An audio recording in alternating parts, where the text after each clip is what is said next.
C'est toi qui dis ça. Ésaïe 54.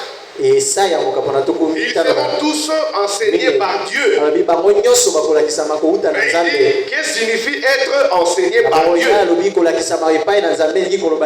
Il dit, être enseigné par Dieu signifie que le Saint-Esprit prend la parole de Dieu et la met à la bonne place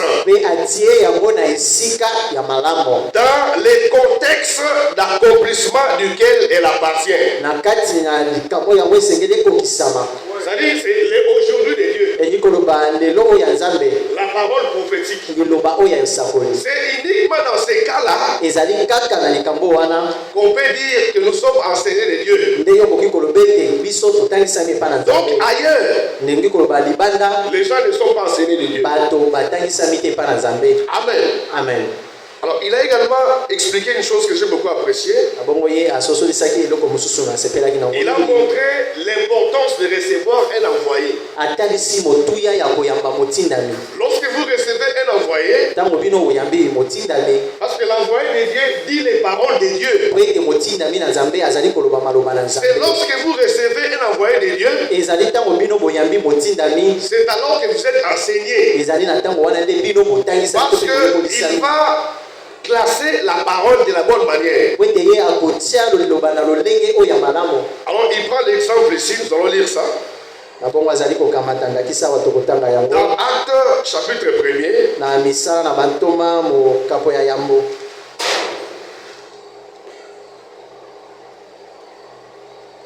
Depuis le verset, on peut commencer à partir du verset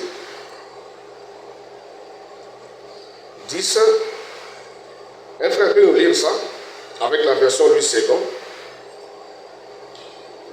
Et comme ils avaient les regards fixés vers le ciel, pendant qu'ils s'en allaient, voici deux hommes vêtus de blanc leur apparurent et dirent, hommes galiléens.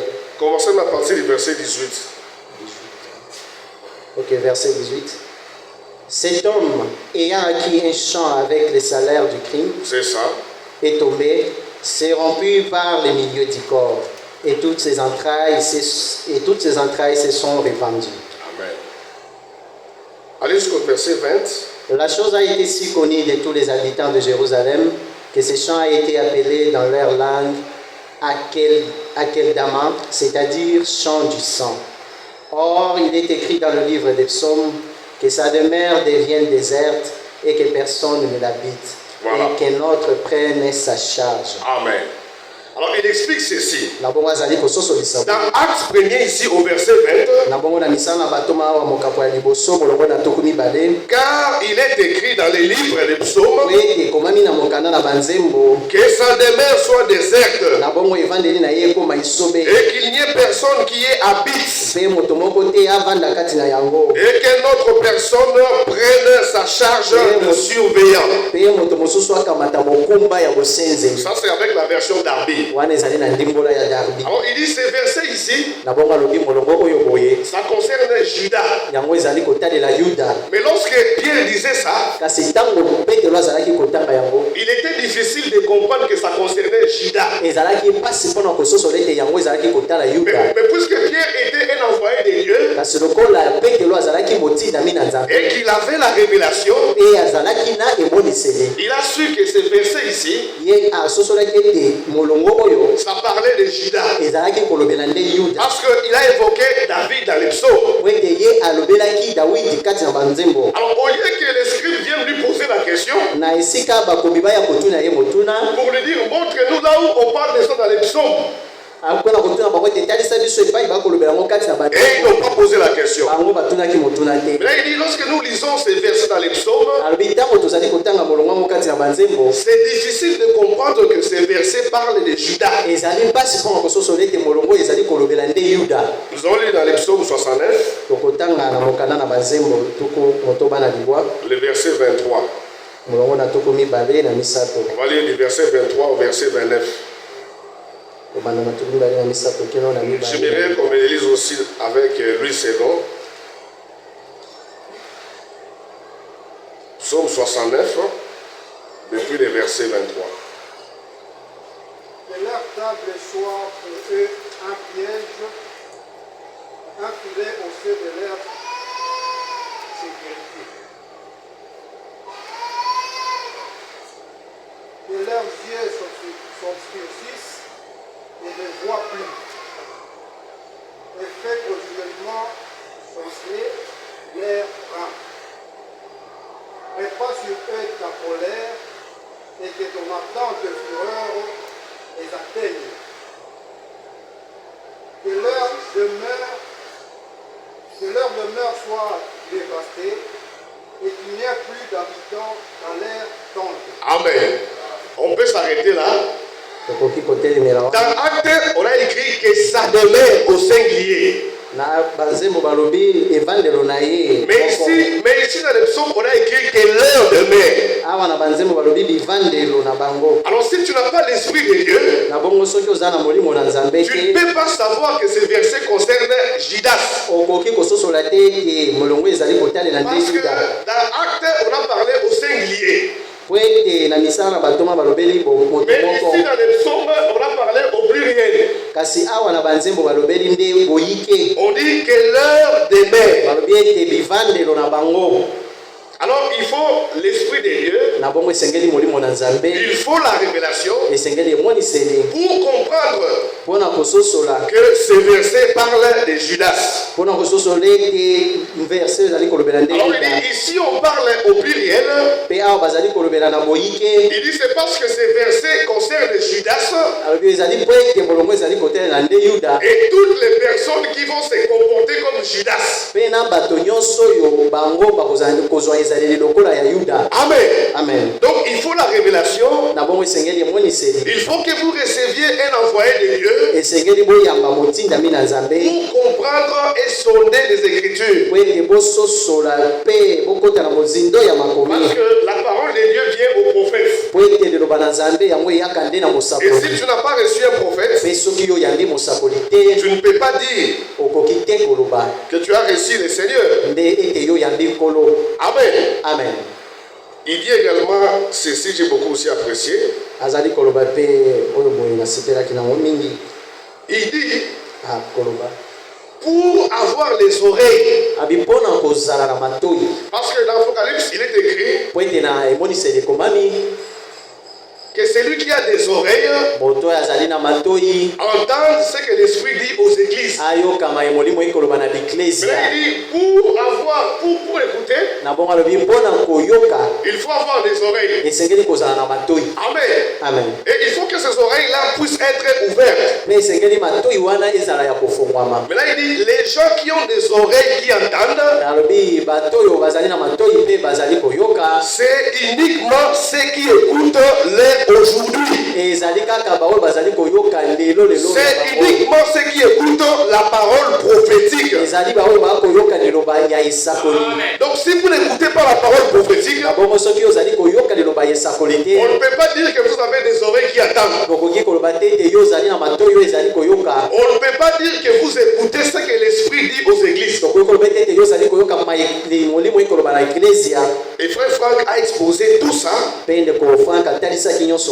dans sa prédication de mercredi. Mais nous sommes étonnés de voir qu'il y a toujours des gens qui ne comprennent pas. Alors il dit ceci. Beaucoup de personnes viennent lui poser la question. Lorsque vous dites que Malachie 4 concerne frère Branham, montrez-nous dans la Bible là où le nom de frère Branham est mentionné. Amen. Amen. Alors il dit, lui aussi, il leur pose la question. Montrez-moi dans la Bible là où le nom de Jean-Baptiste est annoncé. Là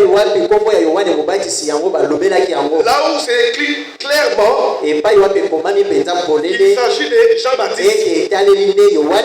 Il dit, lorsque vous lisez dans Isaïe 40, verset 3, on a seulement écrit, il vous voix crie dans le désert. Mais on n'a pas écrit que cette voix-là c'est Jean-Baptiste. Mais cette prophétie concerne Jean-Baptiste. Mais il faut la révélation. Il faut que tu sois un élu. Il faut que tu sois prédestiné à croire à cela pour accepter. Alors, il prend plusieurs exemples. Il dit nulle part dans la Bible, dans la prophétie qui avait annoncé que les enfants d'Israël seraient en captivité pendant 400 ans et que le Seigneur allait les libérer. Alors, dans ce verset, on ne dit pas que Moïse va venir après 400 ans pour vous libérer. Mais c'est Moïse qui a été envoyé pour les libérer. Si disait à Moïse, montre-nous là où ton nom est écrit, que c'est toi qui dois venir pour nous libérer. Ils allaient passer à côté de la volonté du Seigneur. Donc frère Franck a expliqué l'importance de recevoir un envoyé du Seigneur. Dans la prédication du samedi, il a continué avec la même lancée sur l'importance de bien comprendre les Écritures. Alors il dit ceci. Il dit que frère Branham a fait une forte déclaration pour dire que l'enfer ne sera pas éternel. L'enfer aura une période donnée. Mais on a posé la question à frère Franck. Mais comment Jésus a dit que l'enfer sera éternel? Mais lui, frère Branham, dit que l'enfer ne sera pas éternel. Alors il a montré l'importance d'avoir la bonne compréhension. Il fallait avoir un ministère de docteurs. Vous voyez comment est-ce que frère Franck a expliqué ça? Il dit, lorsque nous prenons Matthieu 25, nous voyons là où Jésus a fait cette déclaration-là. Dans Matthieu 25, depuis le verset 46. Matthieu 25, le verset 46. Il dit, et ceux-ci s'en iront dans le tourment éternel. Et le juste dans la vie éternelle. Dans ce verset ici, Jésus, selon la compréhension de beaucoup de personnes, 25, verset 26, verset 46, pardon. Dans ce verset ici, si tu n'as pas la révélation, si tu n'as pas reçu un homme mandaté par le Seigneur, tu vas dire que Jésus a dit que l'enfer sera éternel. Mais comment frère Branham dit que l'enfer ne sera pas éternel? Donc frère Branham est en train de corriger Jésus. Il dit que la même chose est encore dite dans Marc 9. Au verset 43. Marc chapitre 9, au verset 43. Si ta mère est pour toi une occasion de chute, coupe-la. Il vaut mieux pour toi d'entrer estropié dans la vie que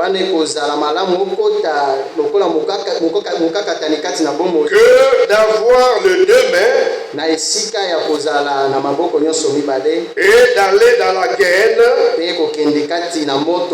dans le feu inextinguable. na moto oyo ebomamaka te. J'aimerais qu'on lise ça avec la version Louis II.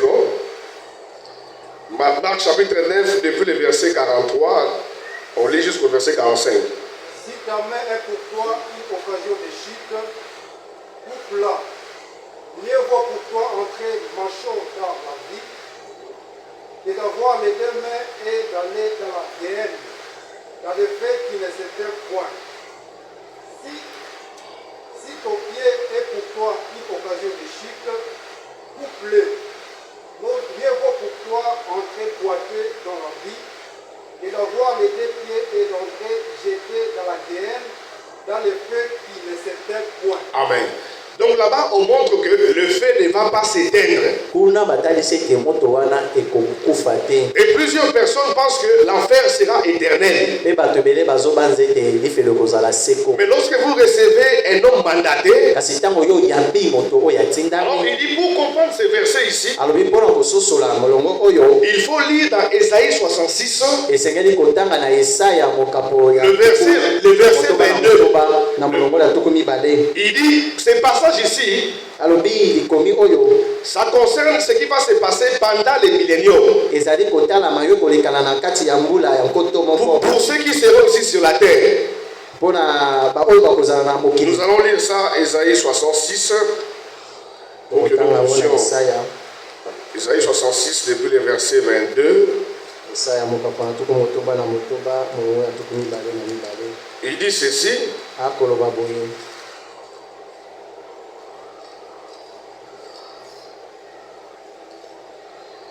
Car comme de nouveaux cieux et la nouvelle terre que j'ai fait subsisteront devant moi, dit l'Éternel.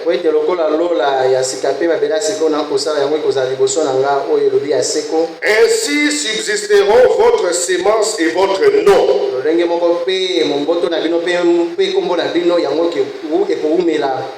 il arrivera que de nouvelles lunes à la nouvelle lune et de Shabbat en Shabbat, toute chair viendra pour se prosterner devant moi, dit l'Éternel.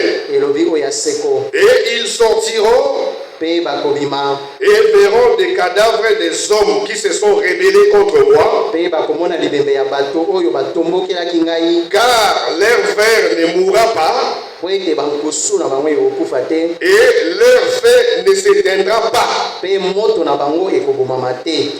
Et ils seront en horreur à toute chair. Donc le feu qui ne va pas s'éteindre, c'est le feu de personnes qui vont se rebeller contre le Seigneur et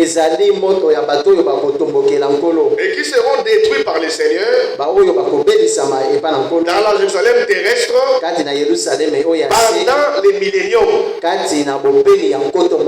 Amen. Amen. C'est de cela le contexte. Mais si vous ne recevez pas un envoyé de Dieu et que vous n'avez pas une bonne compréhension de la parole du Seigneur, vous risquez de croire que ces versets ici montrent que l'affaire sera éternelle. Et que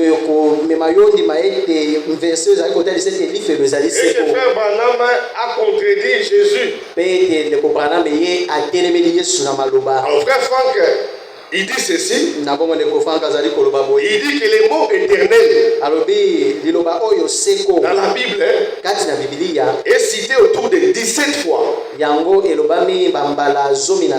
Mais lorsqu'on dit la guerre, l'enfer, un fait qui ne s'éteint pas, l'expression utilisée dans les textes originaux, c'est Éon.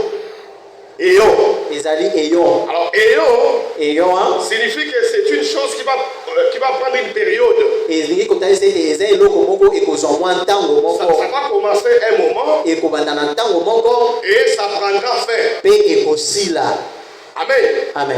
Donc l'enfer ne sera pas éternel. Et frère Branham insiste dans cette prédication. Il dit seulement les choses qui n'ont pas eu de commencement. Ce sont ces choses-là qui seront également éternelles. Mais toute chose qui a eu un commencement prendra aussi fin. Donc c'est seulement la vie de Dieu qui est éternelle. Voilà, là c'était pour qu'on passe en revue ce que frère Franck a parlé au cours de la semaine. Amen. Parce qu'il est important que nous écoutons l'homme mandaté. Et puisque tous n'ont pas la capacité d'entendre, nous avons ce devoir-là de venir et de rappeler,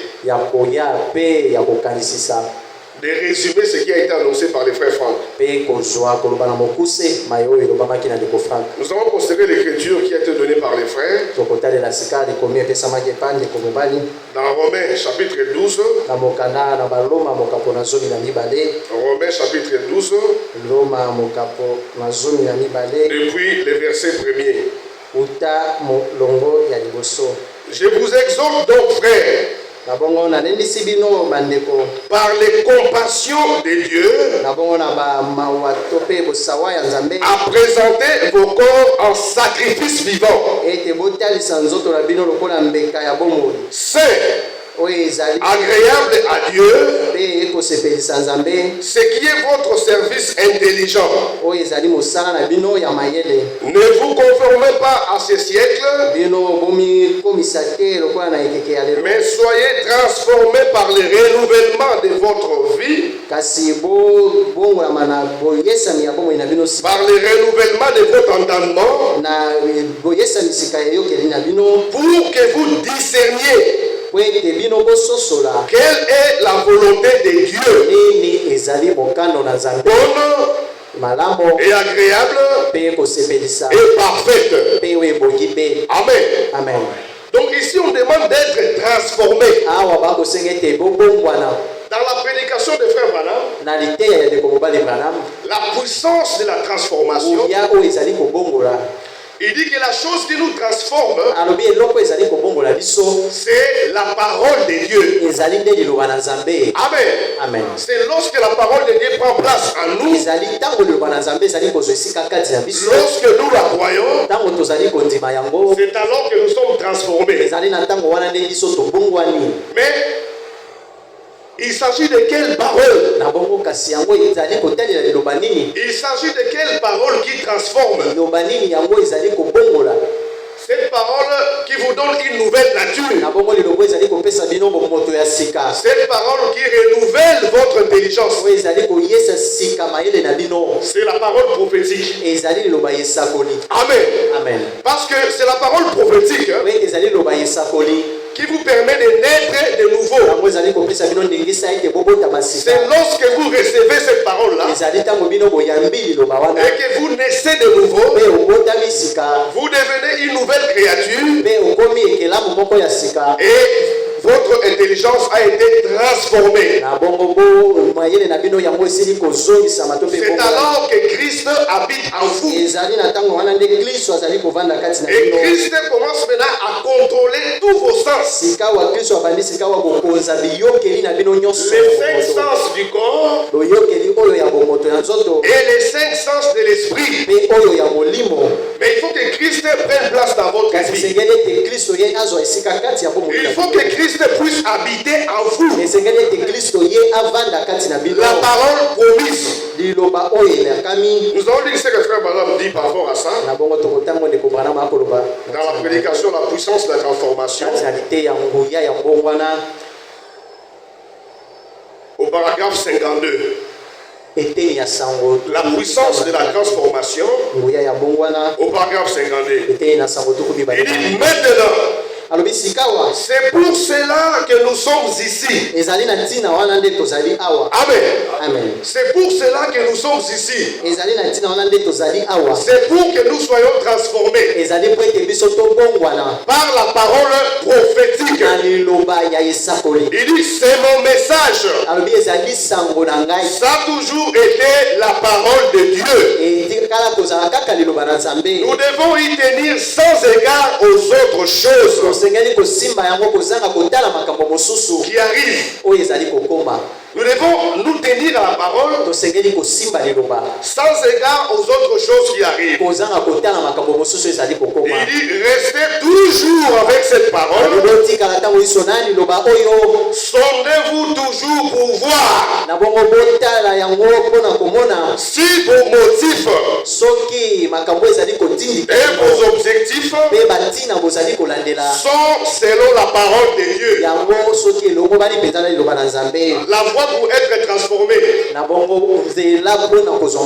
chaque fois, il faut se sonder. Lorsque tu as un projet, lorsque tu as une idée, lorsque tu veux agir, il dit sondez-vous toujours pour voir si vos motifs et vos objectifs sont selon la parole de Dieu. Il dit si cela n'est pas le cas, laissez-la tranquille.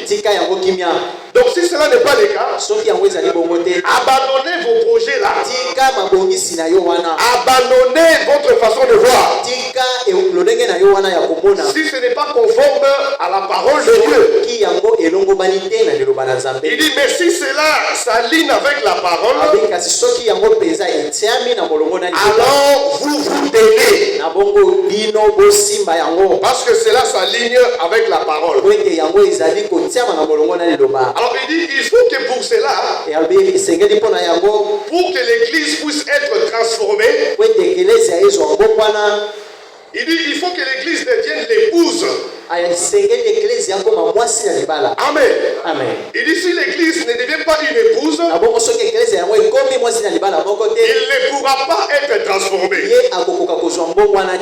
Alors il dit, Adam, il dit, Ève n'était pas encore l'épouse d'Adam. Il dit Ève n'était pas encore l'épouse d'Adam. Je vais vous lire ça pour que vous voyez que ce n'est pas moi, c'est William Branham. La puissance de la transformation. Paragraphe 68. Il dit, et là,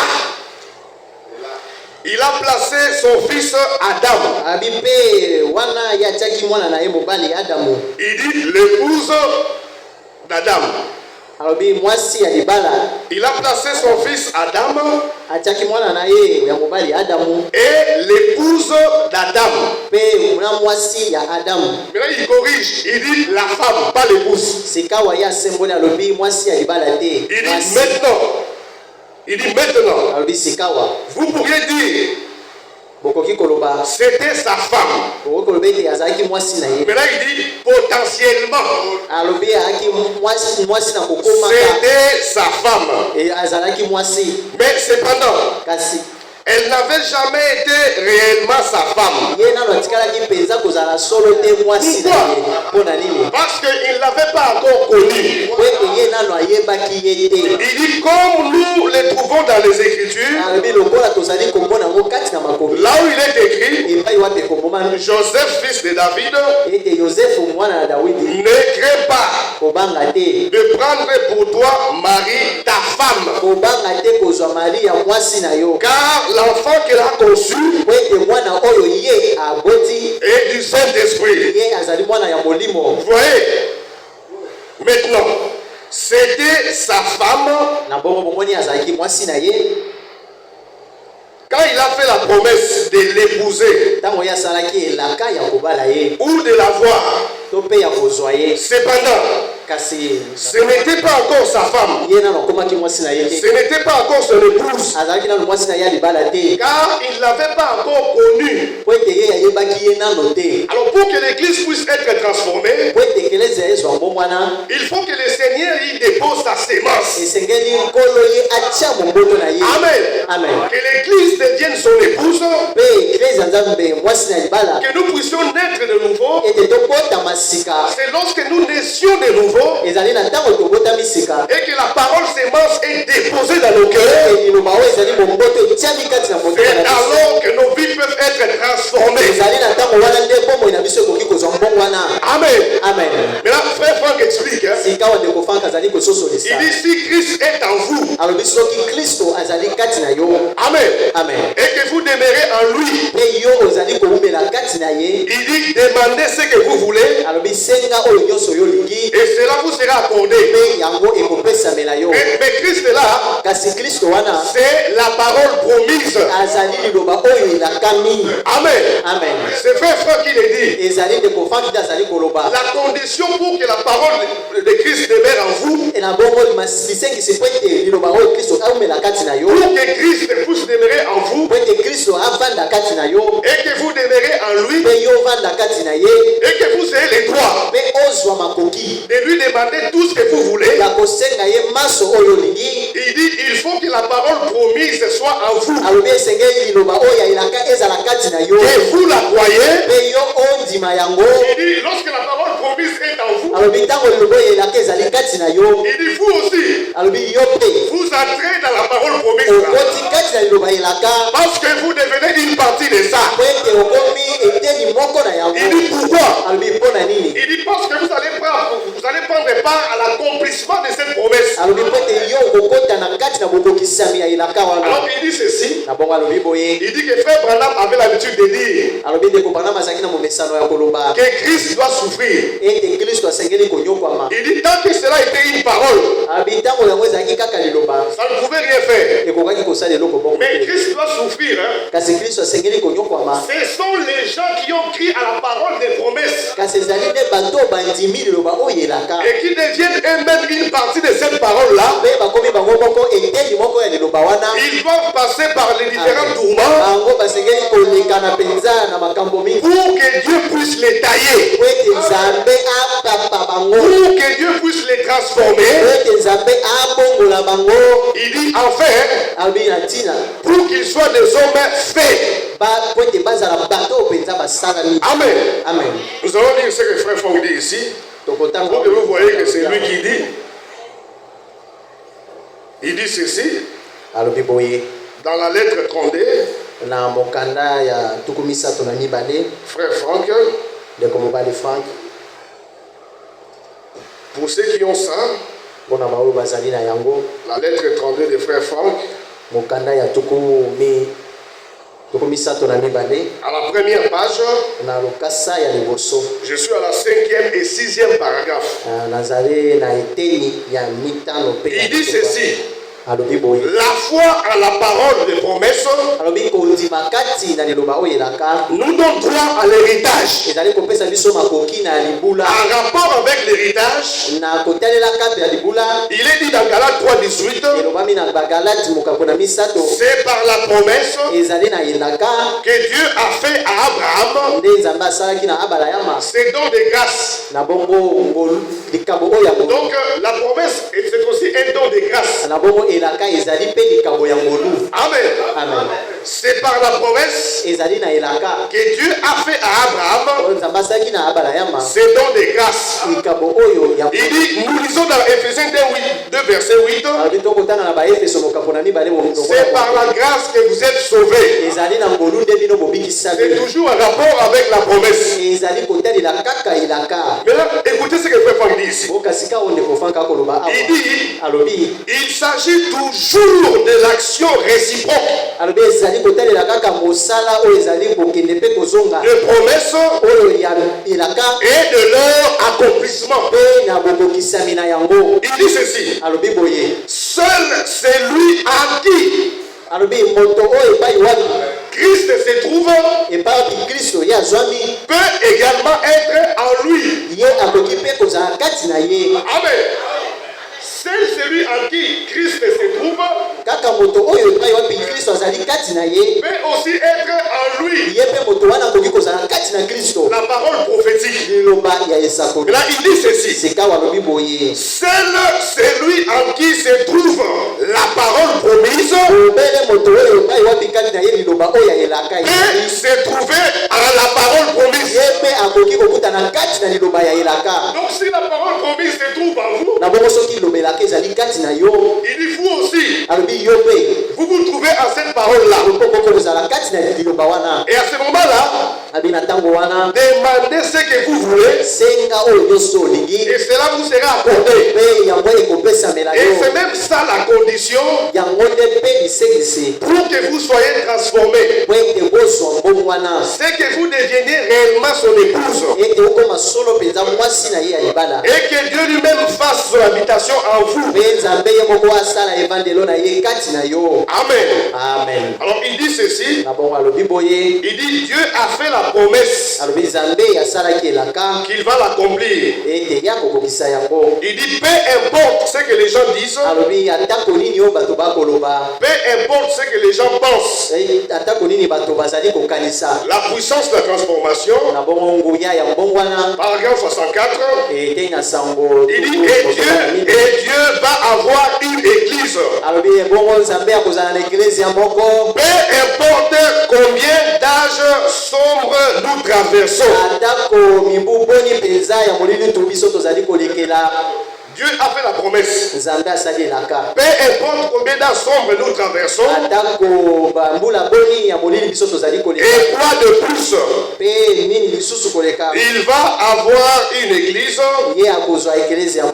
sans tache, ni ride. Que nous en fassions partie ou pas. Parce que ce qu'il a déjà dit, que cela arriverait, ça doit arriver. Amen. Amen. Frère Franck dit ici, à la page première, la lettre 32 toujours, il dit les promesses de Dieu et leur accomplissement s'étirent tout au long des Écritures comme un fil rouge. La foi ancrée en elle est une révélation vivante. Donc la personne qui a la révélation, c'est la personne qui a la foi ancrée dans la promesse. Il dit l'exemple le plus connu est celui d'Abraham qui crie les promesses de Dieu et le vit arriver. Mais là il dit ceci. Il dit Isaac n'était pas une doctrine. Le baptême du Saint-Esprit n'est pas une doctrine. Il dit Isaac n'était pas une doctrine.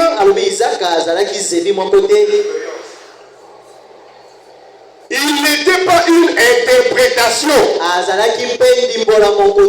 On ne peut pas commencer à interpréter au sujet de la promesse. Oh non, frère, nous pensons que nous sommes très baptisés Saint-Esprit. On a déjà reçu la plus dernière saison. Et nous attendons la puissance. Non, là vous commencez à interpréter. Il dit Isaac n'était pas non plus une explication. Ça, je peux pas apprécier. Il dit lorsque la promesse, la promesse n'est pas l'accomplissement de la promesse n'est pas une explication. Isaac était bien réel. On a vu Isaac naître. Il dit il était littéralement le produit de la promesse. Il dit la même chose se rapporte à tous ceux qui ont été convertis, non selon la volonté d'un homme,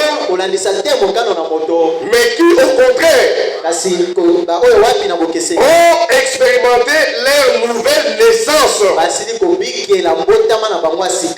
venant de la part du Seigneur par la parole sémence qui demeure éternellement. Il dit, Paul écrit dans Galates, pour vous frères, comme Isaac, vous êtes enfants de la promesse. Isaac était un fils promis. Jean-Baptiste était un prophète promis. Et Jésus était le libérateur promis. Et ainsi de suite. Il dit aujourd'hui, la chose essentielle est que tout vrai enfant de Dieu soit pénétré dans la communion vivante et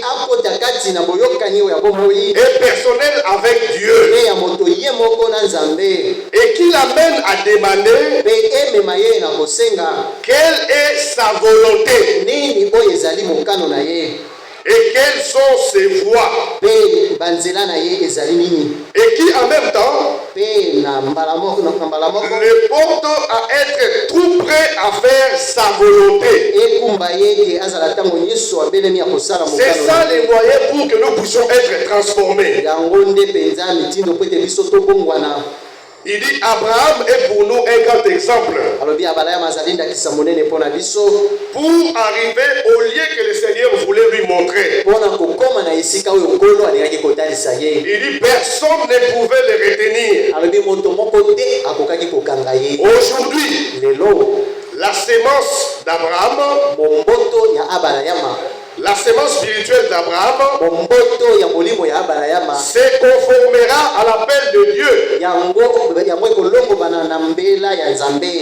Abraham gardait devant ses yeux le but et le pays de la promesse. Nous aussi, nous avons placé ce but devant nos yeux, c'est-à-dire l'accomplissement des promesses concernant notre temps. Donc ce n'est pas une explication. Amen. Amen. Il faut que nous puissions attendre son accomplissement et voir les choses qui en découlent. On ne peut pas faire autour de ça une doctrine ou une interprétation ou commencer à fournir une explication. Il faut que vous croyiez à la promesse et que vous deveniez une partie de cette promesse. C'est alors que Christ vient faire sa demeure en vous à travers la parole de promesse et que vous soyez transformés. Lorsque Christ fait sa demeure en vous, frère,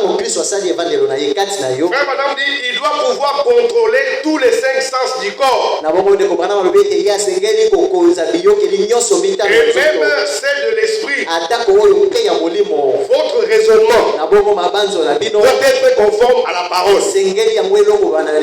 Vos affections doivent être conformes à la parole. Vos souvenirs, votre mémoire et tout le reste. Amen. Amen. C'est à travers cela que nous serons transformés et que nous serons dignes de l'évangile. Que le Seigneur vous bénisse. Voilà la portion que le Seigneur avait réservée pour nous aujourd'hui. Shalom.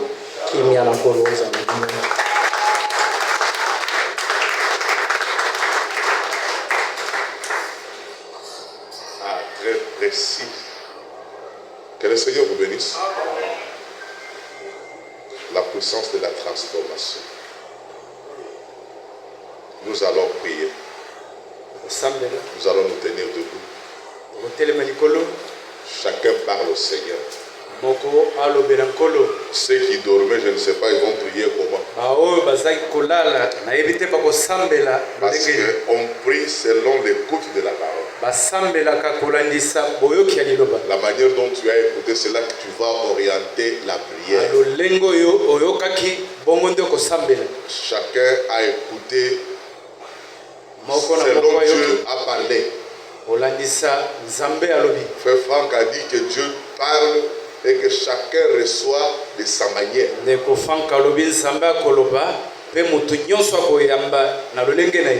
Prions. Notre Père, nous te disons merci parce que nous venons d'écouter ta parole. Nous sommes le bienheureux d'entendre les choses les plus précises. Merci. Aujourd'hui, je viens de comprendre, Seigneur, que Isaac n'a jamais été une doctrine, mais c'est une réalité.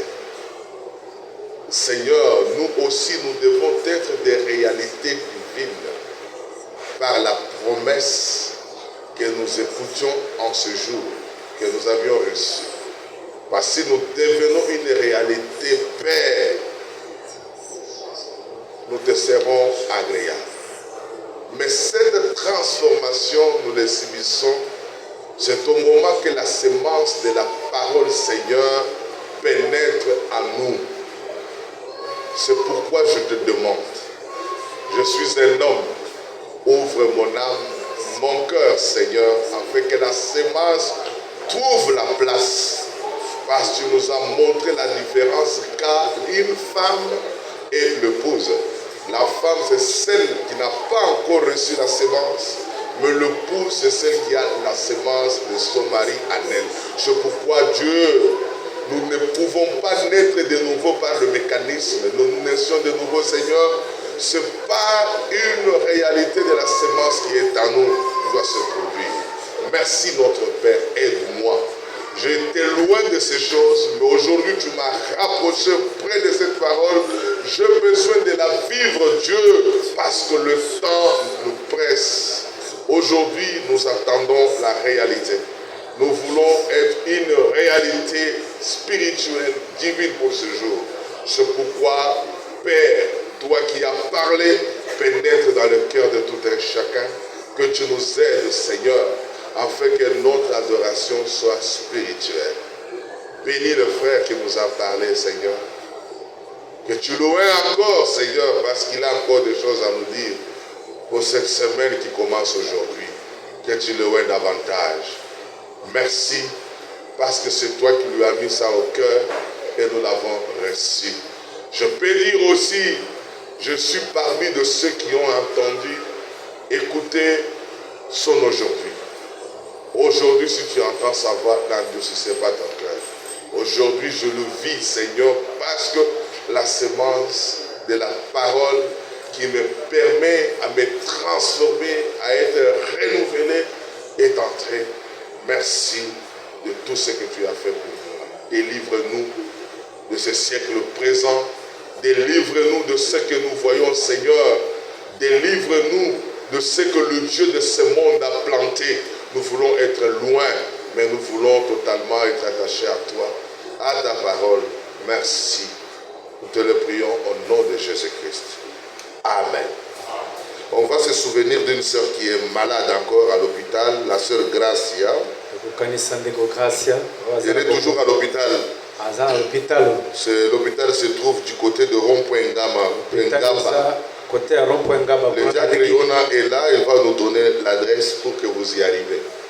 Prions pour elle, demandons la guérison divine. Seigneur, créateur du ciel et de la terre, le Dieu d'Abraham, le Dieu d'Isaac, le Dieu d'Israël, nous te prions pour que tu entres en scène parce que nous sommes des croyants de la promesse. Nous croyons à une promesse qui a été faite. Cela a été réalisé il y a 2000 ans à la croix du Calvaire.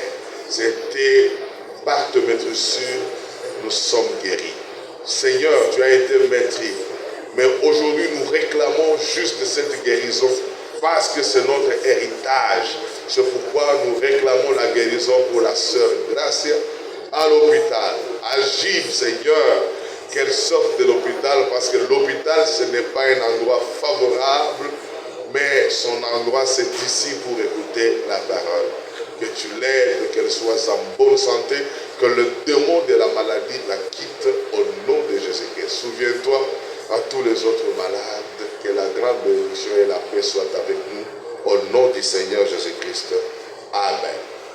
Asseyons-nous. Je crois que nous n'avons pas de communiqué à apporter. Le bon communiqué, c'est de vous dire tout simplement que Dieu bénisse. On a écouté la prédication. Et on retourne à la maison. On ne peut pas se mettre à attendre déjà inutilement. Que Dieu vous bénisse.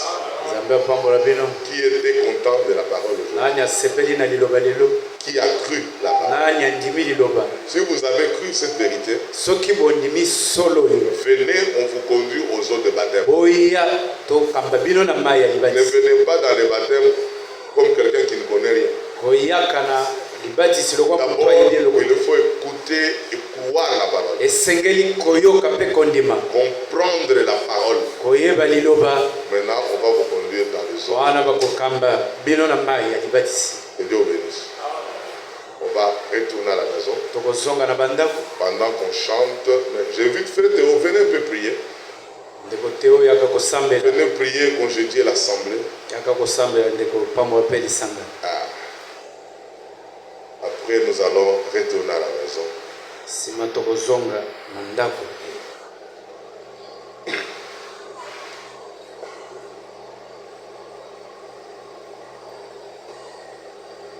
Prions. Éternel Dieu d'Israël, nous te bénissons, nous te louons ce matin. Tu as mis dans notre cœur d'avoir le courage et l'amour de venir autour de ta parole. Tu nous as enseigné au travers de ton serviteur, à présent que nos cœurs se sont réjouis.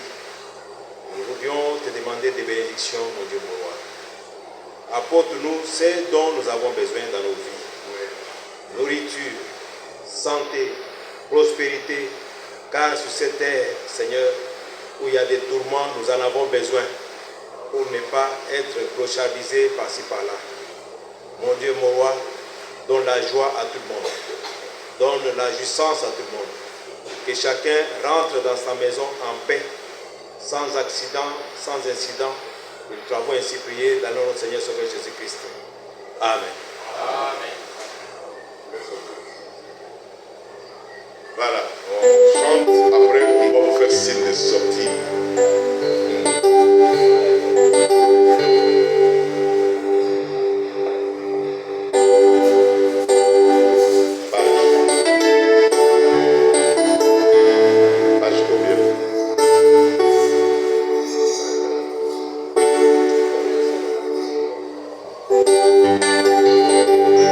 Natoni